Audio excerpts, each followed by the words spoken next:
Welcome to our channel. Today we how to configure StudyBlue for effective language flashcards. Quick tutorial step by step clearly.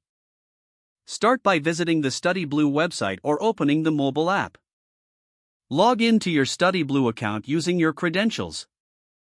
If you don't have an account, click on Sign Up and follow the prompts to create one. Once logged in, look for the Create button, usually located on the top of the screen. Select Flashcards from the drop-down menu. Choose a title for your flashcard set that reflects the language you're studying.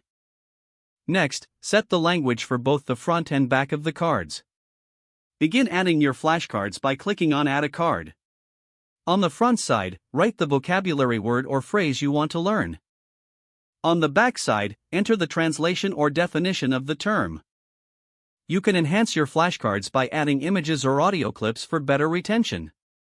Continue adding cards until you've covered all the terms you want to learn. You can also organize your flashcards into folders by topic or difficulty level for easier navigation. After you've created the flashcards, review them by selecting Study at the top of the page. Use the Learn mode to engage with the flashcards actively. Track your progress as you go by checking the statistics provided. Finally, consider sharing your flashcard set with classmates or study groups to enhance collaborative learning.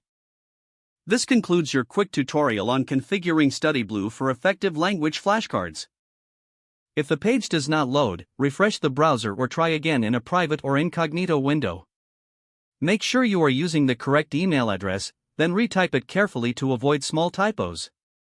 If your password is not accepted, use the Reset option and create a new strong password you can remember. Check your spam folder for verification or security emails, then complete any requested confirmation steps. Enable two-factor authentication if available to improve account security and reduce unauthorized access risk. After signing in, review your profile details so your contact information and settings are accurate and current. If you see an error message, note it down and try again after restarting your device and internet connection. Log out when you finish, especially on shared devices, to keep your account and payment information secure. If the page does not load, refresh the browser or try again in a private or incognito window.